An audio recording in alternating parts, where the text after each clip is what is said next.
This is the Mercedes-Benz C300 for Matic. The C-Class has been redesigned inside and out for 2022. So today we're going to talk about the design, the interior, we're going to test the acceleration, the handling, the fuel economy. Welcome to the Torq Media channel.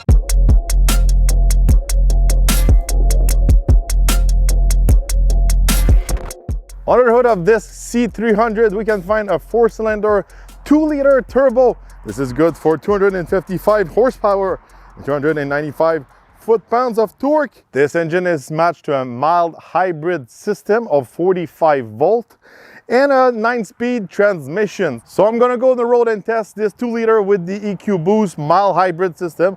We'll see if it's gonna affect the performance and the fuel economy. All right, I'm gonna test the acceleration with the Mercedes-Benz C300 for Matic. So I'm gonna change the modes. I'm gonna put it in Sport Plus. Ready to go.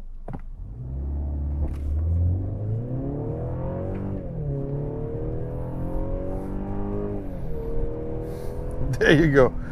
You can do the 0 to 100 kilometers in about 6 seconds. Not the quickest of the line, obviously.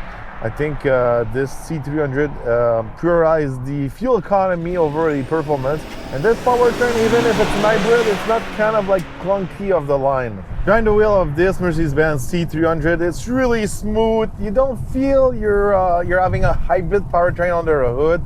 It's really smooth, nice transition and all that. You know, normal people won't notice it's an hybrid powertrain. And from my point of view, this is a big plus. It's not the case in all the cars I've been driving lately. Some hybrids I drove lately were really rough. You know, the transition between the engine and the hybrid system was kind of clunky. And I really like how smooth this Mercedes is. And we've got quite the system under the hood. So actually the EQ Boost system is going to add you a little bit more horsepower, 148 foot-pounds of torque more. And also we've got a overboost. I was going to give you a 27 horsepower more. So quite the technology under the hood. Having all those overboosts and the EQ Boost system and all that, and not really feeling it, you know, behind the wheel. It's quite a plus from my point of view. It's really nice.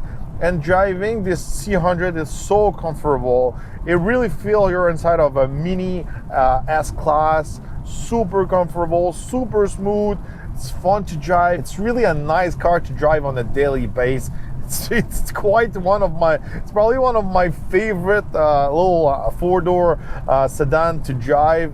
Really smooth. You know, the 4MATIC Plus does the good job of the line. When you push it down the curve, you still have, you know, that German fun car to drive, but just really comfortable.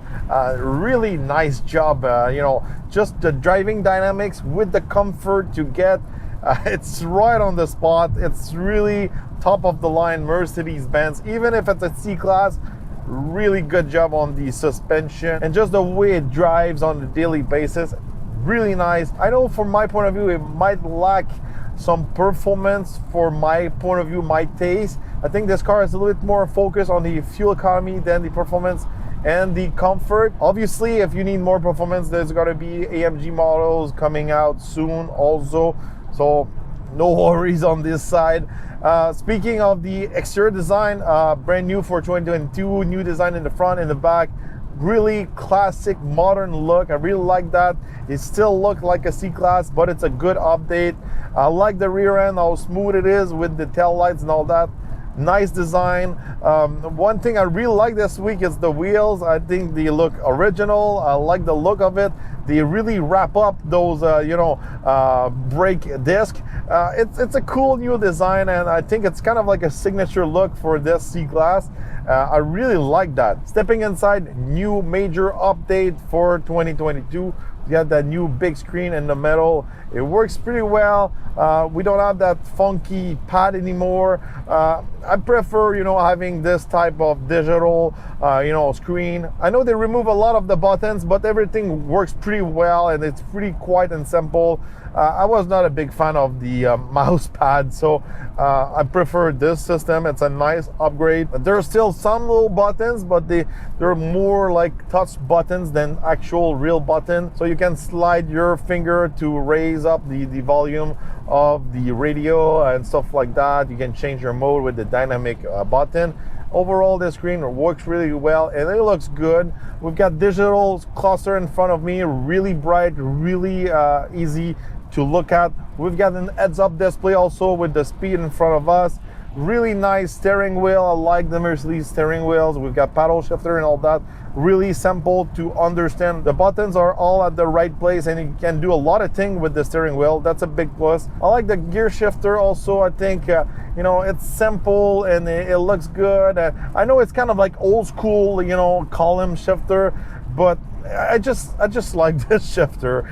It's just quite simple. It's not some funky buttons and in a new place. It's just, it works well. Speaking of the metal console here, we've got some cup holders with some adjustment in the cup holder. So if you have kind of like an energy drink or something like that, it's gonna hold up those cans. There's also a wireless charger down, you know, inside of this metal console. Once you're used to it, it works pretty well. Overall, a really nice interior. I like the carbon fiber, the signature lights inside. I like having the controls of my seats on the doors. You can really adjust that seat if you're tall or short. That's a big plus for me. I can really lower down the seat and really put it, you know, back. So if you're 6'3" like me, you're still super comfortable. Those seats are comfortable, but having all those adjustments, it's a big plus from my point of view. Overall, nice interior. I like those air vents. When you close it, they're really close. So really nice inside of this C-Class, and it feels really modern. It feels 2022, 2023.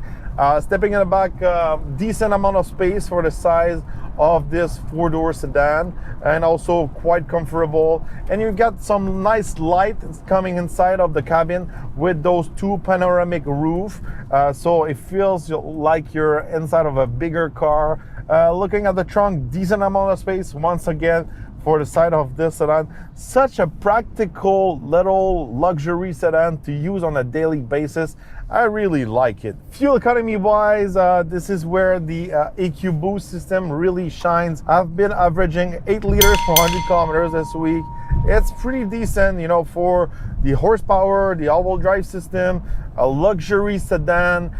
8 liters per 100 kilometers. It's really nice, you know, kind of fuel economy numbers to use on a daily basis.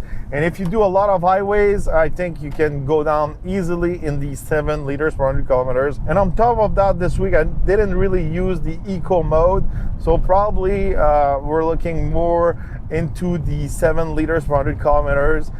So pretty decent fuel economy. Maybe we're doing a sacrifice on the performance, but at least we have some decent numbers for the fuel economy. Price-wise, the base C300 starts at $56,700 Canadian, and the model I'm driving this week, it's good for $71,200. It's just a nice little car. Obviously, this one is really well equipped for the same price. Probably you can get more performance with the BMW M340i xDrive, but still this one, it's a little bit nicer to drive on a daily basis. If you're ready to make a sacrifice on the performance to get that good fuel economy, this is such a good daily car, you know, to drive on a daily basis. Super comfortable, not terrible on fuel, fun to drive, just easy to turn that steering wheel. It's really hard to describe how smooth this car is for the size and the price of it. You really have that Mercedes, you know, S-Class EQS touch, but in a smaller, cheaper package, and I really like it. So let me know in the comments, what do you think about this C-Class 300? Do you like it? Do you prefer the BMWs, the Audi, the Cadillac and all that? I would like to see your opinion in the comments. Don't forget to subscribe, like and share, and we're gonna see each other on next review.